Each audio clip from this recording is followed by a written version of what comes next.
Think if you walk 120 miles into the Sahara Desert and dig, you will not find camels. You will find the bones of a 60-foot, 20-ton mammalian sea serpent. Not a reptile. Not a fish. A warm-blooded, air-breathing mammal shaped like a nightmare. You think you know what whales look like. The sleek torpedo of the orca. The gentle immensity of the blue whale. You carry these images as evolutionary certainties. They are not. 40 million years ago, the apex predator whale was something else entirely. A solitary, serpentine hunter. 66 feet long. Shaped like an eel. With serrated teeth engineered to do one thing: crush the skulls of other whales. This is Basilosaurus. The first super predator to emerge after the dinosaurs. And its bones are scattered beneath the driest desert on Earth. How did the undisputed king of the prehistoric oceans, a creature that hunted the ancestors of the Megalodon, end up buried under the scorching sands of the Sahara? That question will haunt you by the time you understand the answer. Because Basilosaurus was not simply large. It was mechanized for killing in ways modern predators cannot match. Its jaws generated 20,000 newtons of force, enough to shatter a human femur 5 times over with a single bite. Its spine undulated through the water like a living sine wave, propelling a body as long as a regulation bowling lane through shallow seas at terrifying speed. And it had no competition. For 7 million years, more than 20 times the entire span of human existence, this creature ruled unchallenged. It ate sharks. It ate its own relatives. It ate anything with a pulse. But there is something else. Something stranger than the serpentine body or the crushing jaws. Hanging from its massive frame, just below the pelvis, were 2 tiny limbs. Ruler-sized. Vestigial. Hind legs that could no longer touch the land. Legs that should not exist on an ocean predator. They dangled uselessly as it hunted. And its jaws, those were the real horror. Consider what it takes to crush bone. Not slice. Not puncture. Crush. The smaller species, Basilosaurus, bit down with 20,000 newtons, a force measurement that means nothing until you visualize it. That is 5 human femurs. The strongest bone in your body. Destroyed simultaneously. In a single stroke. Its teeth were not designed for gripping. They were designed for destruction. Curved canines in the front for seizing. Serrated molars in the back for shearing. The entire jaw assembly functioned like hydraulic meat shears, industrial cutting equipment wrapped in flesh. When those jaws closed on the skull of a Dorodon, a smaller ancestral whale, the bone did not crack. It detonated. Stress fractures propagating violently through the matrix. Cranial plates collapsing inward. Paleontologists know this because they found Dorodon skulls with Basilosaurus tooth marks punched clean through. Not bite marks. Puncture wounds. Entry and exit damage, like ballistic trauma. But the jaws were just the weapon. What made Basilosaurus truly terrifying was how it found you.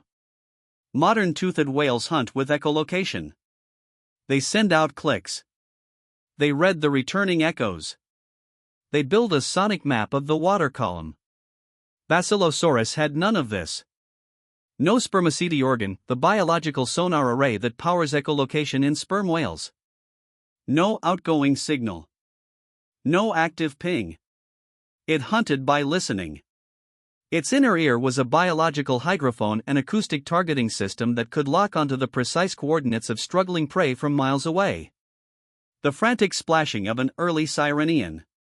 The low-frequency thrum of a giant shark's tail sweeping through the water. Every vibration radiated outward like a beacon. And Basilosaurus received all of it. It did not send out a signal. It simply waited. And in the Eocene shallows, everything made noise. That ear was connected to something 66 feet long. And it was not alone in those waters. Pause on that. Zoom out from the inner ear. Past the skull. Past the serpentine body. Past the shallow mangrove coastline. Until you see the entire flooded continent from orbit. Because 40 million years ago, the Sahara Desert was not a desert. It was an ocean. The Tethys Sea.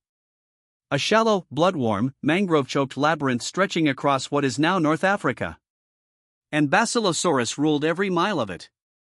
Its spine tells the story of its prison. The vertebrae were filled with fluid biological ballast tanks that could not be adjusted. A submarine with its buoyancy locked on permanent float. This apex predator was physically barred from the deep ocean. It could not dive. It could not escape the sunlit zone. It was trapped in the upper water column, forced to dominate the shallows or die. And what did it dominate? The ancestors of the Megalodon. Otodus sharks. The grandfathers of the most famous predator in history. They shared these waters with Basilosaurus. And Basilosaurus ate them. The undisputed king of the prehistoric oceans was a mammalian serpent feeding on the lineage of the largest shark that would ever exist. The reason you find its bones under the Sahara is because the Sahara was the Tethys Sea. 40 million years ago, you would have drowned standing where the dunes now burn. This was not the crushing abyss. It was worse. Shallow water. Nowhere to hide. You felt the hydrostatic displacement of 20 tons of serpent before you saw it, a shockwave rippling through the water column, announcing the arrival of something massive.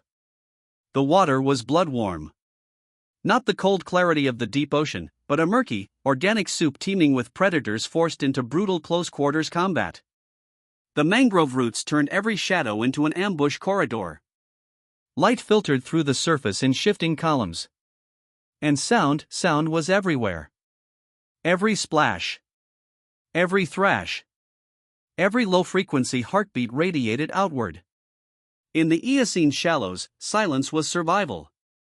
Silence was impossible. For 7 million years, Basilosaurus dominated this world. It hunted its own family. Dorodon bones have been found inside Basilosaurus stomachs, smaller relatives cannibalized without hesitation. It fed on the ancestors of modern whales. It fed on the ancestors of the Megalodon. It survived everything the Eocene could throw at it. Until the ice came.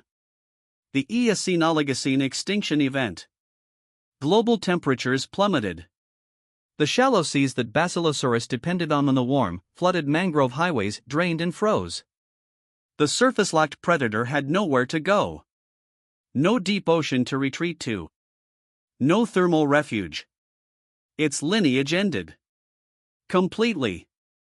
Basilosaurus left no descendants. No evolutionary legacy. The whales you know today, the orcas, the blues, the humpbacks, descend from Dorodon. The prey. Not the predator. The creature that ruled the oceans for 7 million years became sand. And its prey inherited the earth. What does it mean that the most dominant marine predator in history, a creature that hunted the ancestors of Megalodon, left nothing behind?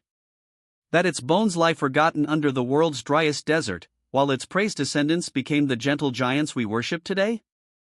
Mammals are supposed to be terrestrial. We walk. We breathe air. We raise our young on land.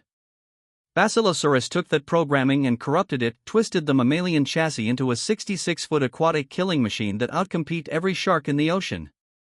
It violated the rules of what mammals do. And then evolution discarded the violation entirely. We imagine evolution as a steady march upward. Toward perfection. Toward the streamlined orca. The majestic blue whale. But 40 million years ago, nature engineered a serpentine nightmare that makes modern predators look tame. And then it threw away the blueprint. Remember the legs? Those tiny, ruler-sized hind limbs hanging uselessly from its body? In the beginning, they seemed like a bizarre anatomical glitch. An evolutionary leftover. A mistake frozen in bone. But now you understand what they are. A tombstone. The final, fading signature of the land-walking ancestors Basilosaurus left behind. Those legs carried its forebears across dry ground. They walked. They ran. They breathed open air. And then they returned to the sea. Generation by generation, the legs shrank. The body stretched. The lungs adapted. Until all that remained was a vestigial memory, two useless limbs trailing from a 66-foot ocean predator. Those legs were still shrinking when the ice came and erased the entire lineage from existence. If the Earth could summon a 60-foot mammalian sea serpent to rule the oceans for 7 million years and then bury it completely under the sands of the Sahara, what currently reigns today that will simply be sand tomorrow?